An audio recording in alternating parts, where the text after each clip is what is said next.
Hello, everyone. We're live again on YouTube and LinkedIn, bringing you another exciting episode of the Top Innovator Series. This is where we dive into proven leadership ideas, game-changing strategies, and of course, the brilliant minds behind them that make it all happen. I'm Joseph Martins, and I'm excited to introduce today's guest to you. Let's jump right in. With us today is Sushma Krishnamurthy. Sushma is the CTO for Inspire You, an AI-driven mentorship platform. And before that, she's been a tech executive in several other companies. Sushma, it's an absolute pleasure to have you with us today. Thank you, Joseph. Thank you so much for inviting me over here. It's a pleasure to be part of this.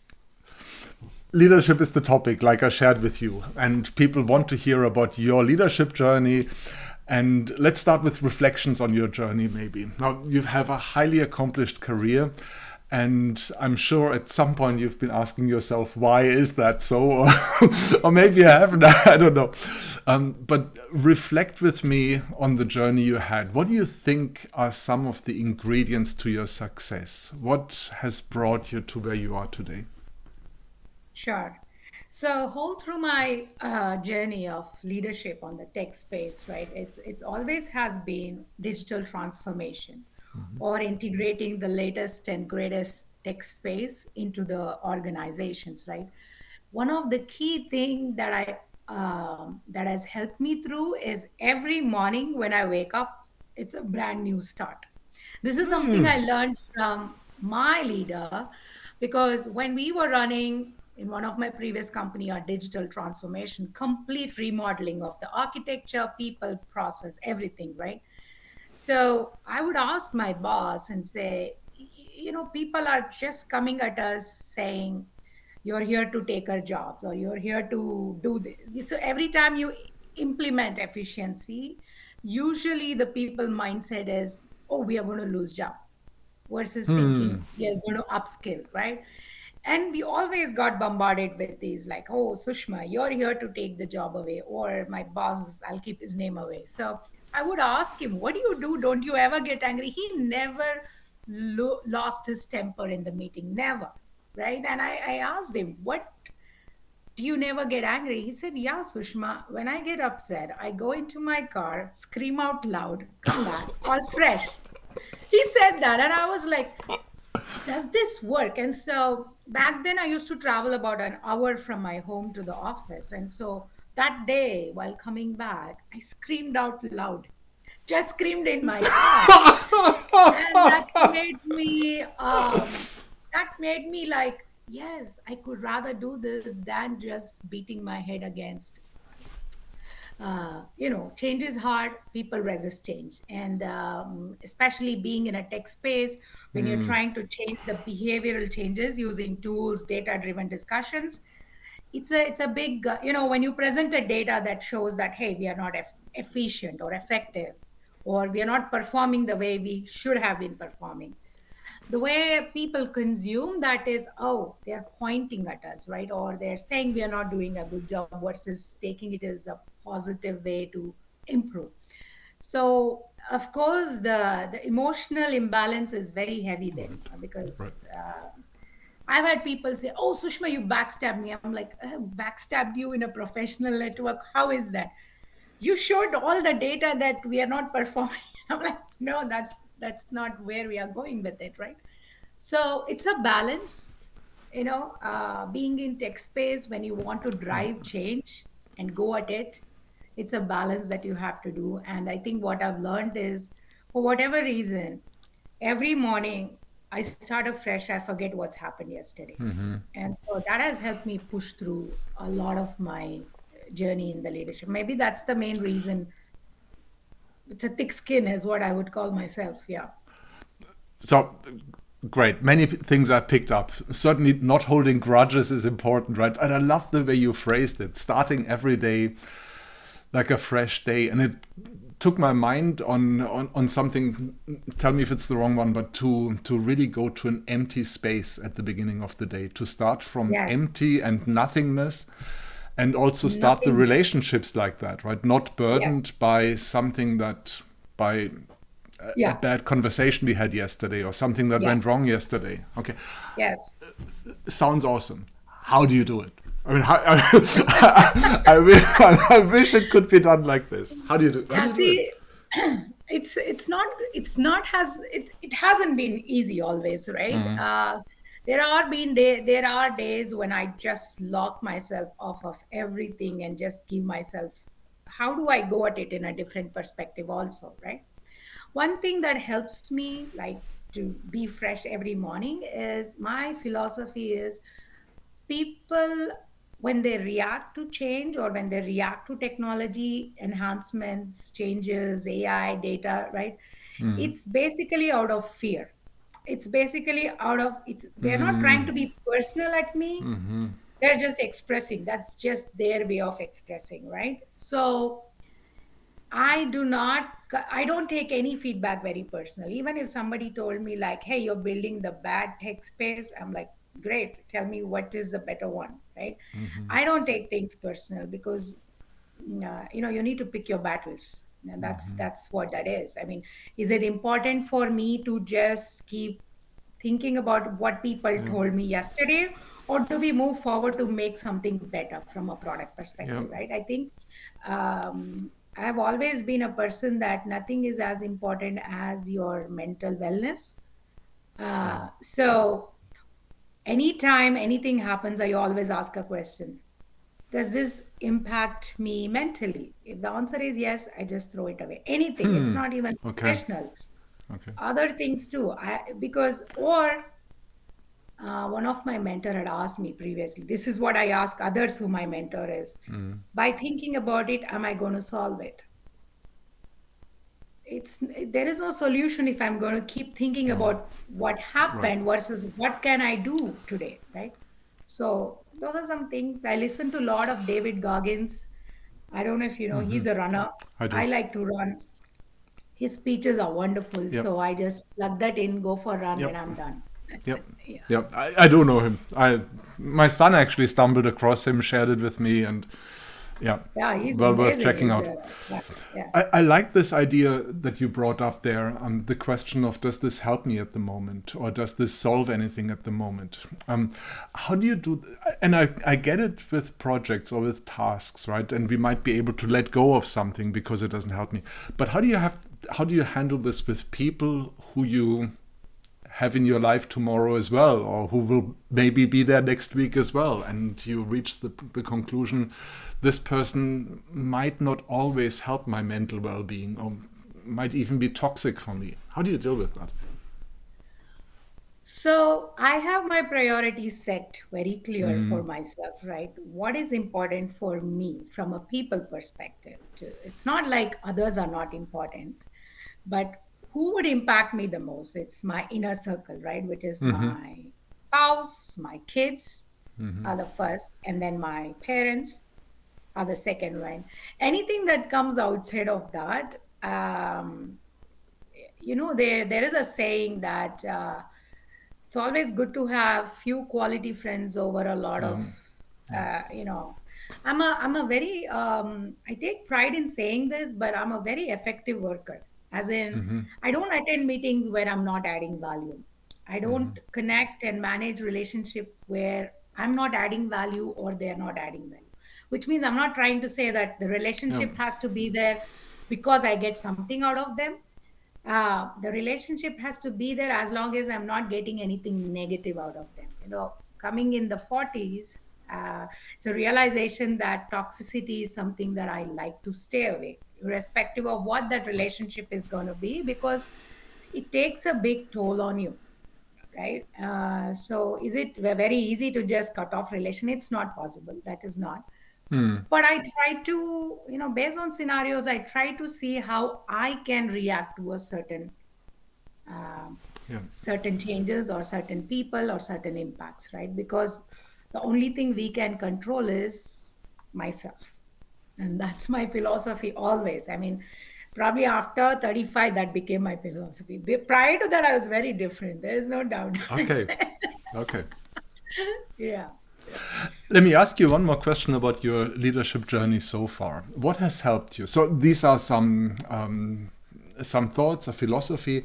What else has helped you on your journey? What was there to support you, to nudge you on, to to give you strength on that path? I think one of the key things that has always helped me is a data-driven ways of handling things, right?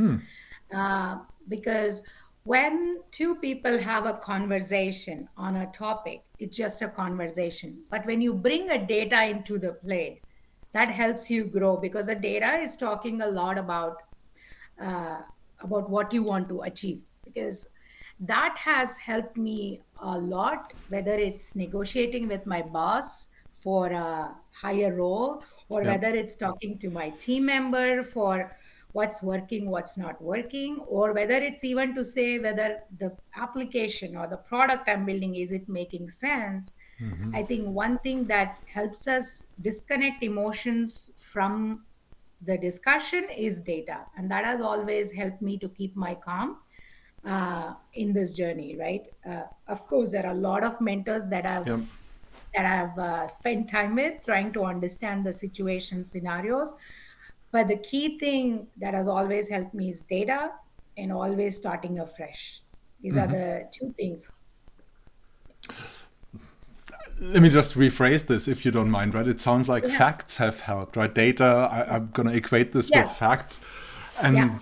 that's, of course, great to have facts on your side and use that as something to stand on and move forward. Yeah. Great. Let's take a look at today, Sushma, and Yeah. reflect a moment on where you are today. Now, clearly accomplished so far, and at the same time probably mindful of the fact that there is growth to come, right? That today is not the end state. There's always learning, there's always development that's possible. So I would love to know from you, when you look at where you are today, what do you feel in your leadership journey, right? Again, not to do with work projects, but in your leadership journey. What is something where you feel you haven't quite cracked it yet? Where you feel this is something I wish I could do it. I wish I had, I'm good at it maybe, but I haven't quite reached mastery on it yet.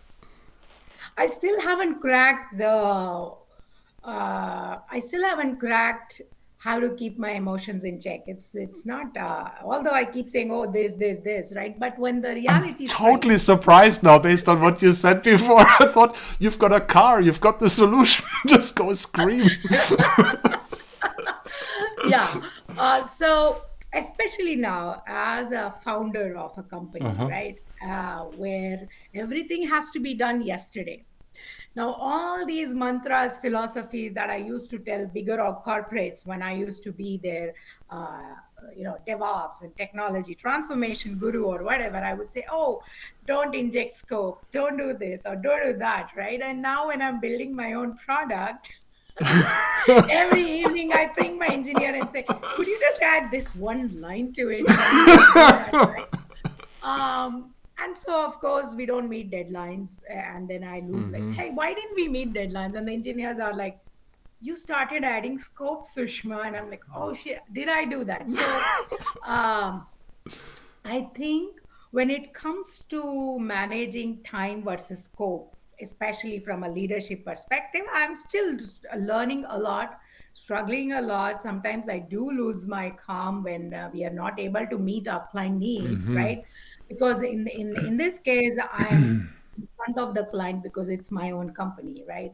So yeah, I still struggle there quite a bit, but I'm working on it. I'm working to keep emotions out of conversations.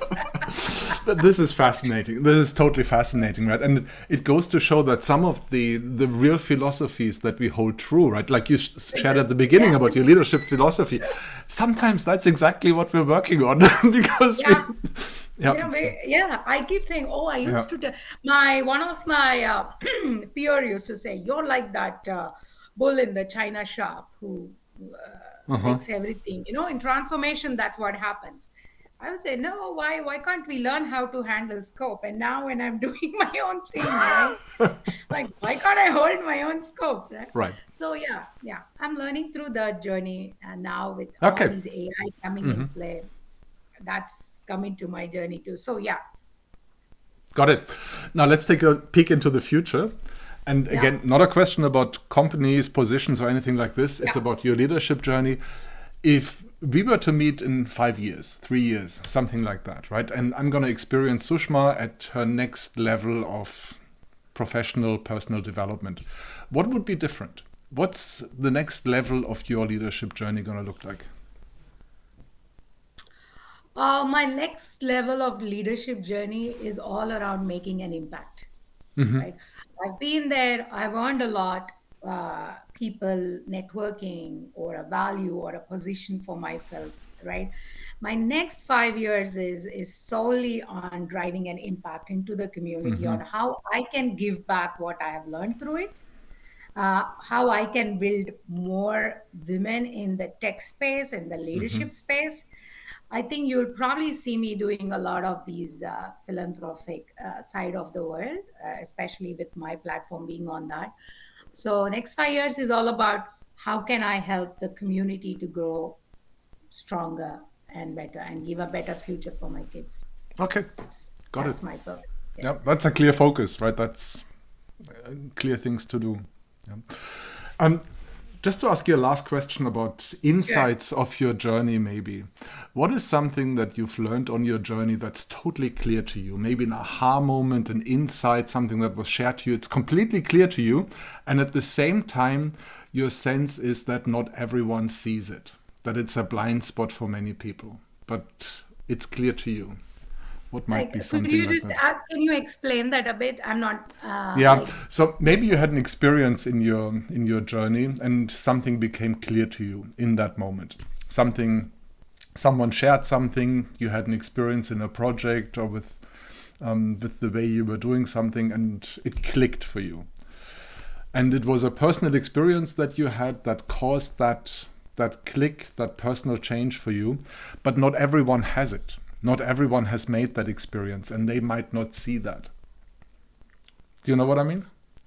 the chain that I have made, they have not seen that, or Yeah.